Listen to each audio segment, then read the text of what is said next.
Imagine you're at a sporting event. Your team loses. You're upset. Maybe you yell a little. Maybe you argue with other fans. Now imagine that 5 days later, half your city is burning, 30,000 people are dead, and the emperor is about to flee for his life. That actually happened in Constantinople in 532 CE. This is the story of the Nika Riots, when sports fans nearly destroyed the Byzantine Empire. Hit subscribe, because this is just the beginning. Constantinople, 532 CE. At the time, it was the richest, most powerful city in the world. And here, chariot racing wasn't just entertainment. It was an obsession. Two main factions dominated the sport, the blues and the greens. The blues represented the upper classes and were generally loyal to the Emperor Justinian. The greens represented the common people, and they absolutely hated Justinian. Now, these weren't just fan clubs. They were more like organized militias with their own neighborhoods and political power. If you wore the wrong color in the wrong part of the city, you could literally get killed. The only place these two rival groups ever came together was the Hippodrome, a massive stadium that could hold 100,000 people. January 13th, 532. It's race day, and everything is about to explode. Just a few days earlier, Justinian's city guard had arrested several rioters from both factions. 7 of them were sentenced to death by hanging, but during the execution, something went wrong. The gallows broke, and 2 of the condemned men survived. One was a blue, the other a green. They managed to escape and took refuge in a nearby church, claiming sanctuary. The public demanded they be pardoned, but Emperor Justinian refused. So, on race day, 100,000 people packed into the Hippodrome. And then something happened that never, ever happened. The blues and the greens started chanting together. In unison, they were shouting. In Greek, Nika means win or conquer, but they weren't cheering for their chariot teams anymore. They were chanting directly at the emperor, who was watching from his royal box. Justinian ignored them. He thought it would blow over. But the chanting just got louder, angrier. Then someone from the crowd threw something at the imperial box. That was the spark. The whole stadium erupted into chaos. The riot spilled out from the Hippodrome and into the streets of Constantinople. Blues and greens, bitter enemies for years, were now completely united against Justinian. They smashed buildings. They set fires. And because so much of the city was built from wood, the fire spread incredibly fast. On day 1 of the riot, Justinian tried to calm everyone down by firing some of his most hated advisors. It didn't work. The people wanted blood, not concessions. By day 2, the fires had consumed some of the city's most famous landmarks. The original Hagia Sophia Cathedral, one of the wonders of the world, was burned completely to the ground. By day 3, the rioters had found a nobleman named Hypatius, who was a nephew of a previous emperor. They dragged him to the Hippodrome and crowned him emperor right there on the spot. Constantinople now had 2 emperors, and the city was in a state of open civil war. By day 4, half the city was in ruins. Thousands were dead. The imperial palace was surrounded. Justinian's own advisors told him it was hopeless. The situation was lost. So the most powerful man in the world made a decision. He was going to run away. Inside the palace, Justinian was literally packing his bags. Ships were waiting in the harbor, ready to take him and his court across the sea to safety. He was going to abandon his capital city, his throne, everything.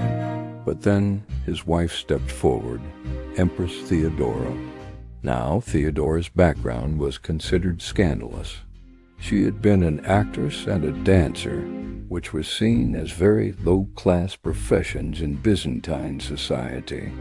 But Justinian had fallen in love with her, changed the law just so he could marry her, and made her his empress and co-ruler.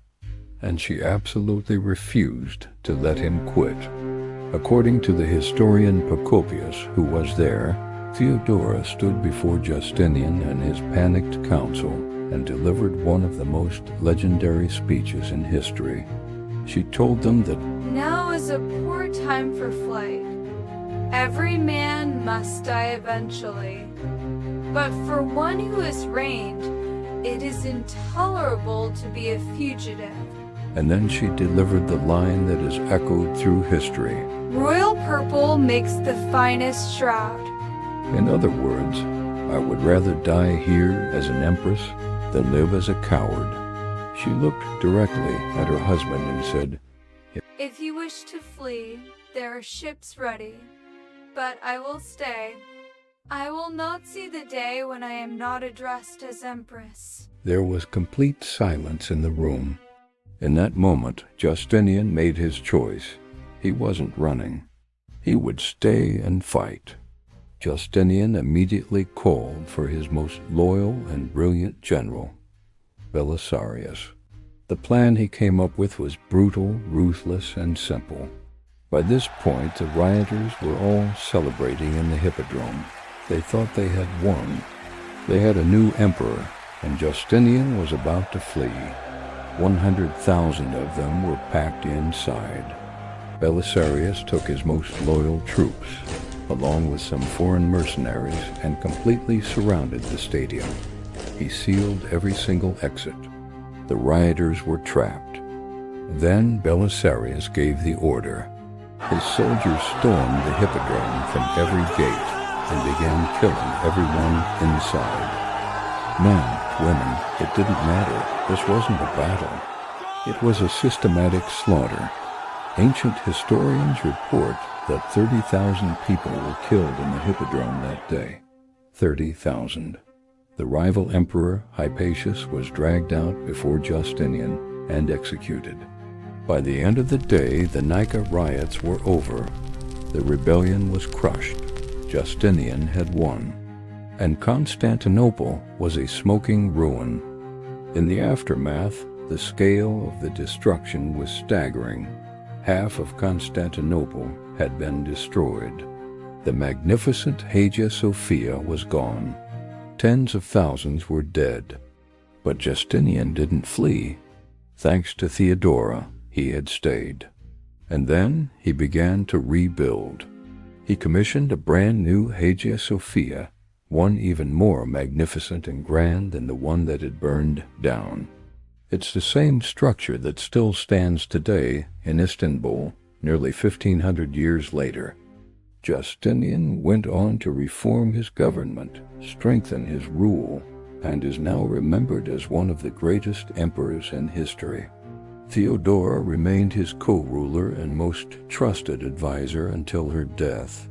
She is remembered as one of the most powerful and influential women of the entire medieval era. The Blues and the Greens continued to exist as Chariot factions, but they never again dared to challenge the power of the emperor. The Nika Riots taught the Byzantine Empire a brutal, bloody lesson about the deadly mix of sports, politics, and mob violence. So what's the lesson here? That sports can be about so much more than just games. That deep political divisions can hide behind team colors, and that unimaginable violence can explode from the smallest spark. But it is also a story about how the people you might underestimate can be the ones who save the day. Justinian, the all-powerful emperor, was ready to quit. But Theodora, the former actress, refused. She stood her ground, and because of her courage, Justinian became a legend. An entire empire almost toppled, all because of a chariot race. If you made it this far, you've just heard one of history's most insane true stories. Sports fans versus an empire, a speech that saved a throne, and a massacre that ended it all. We've got more shocking betrayals, forgotten wars, and unbelievable downfalls coming your way every single week. So smash that subscribe button, hit the bell so you don't miss anything, and drop a comment. What historical event should I cover next? And if any part of this story made you say, "There's no way that's real," hit that like button, because it absolutely was. Thanks for watching.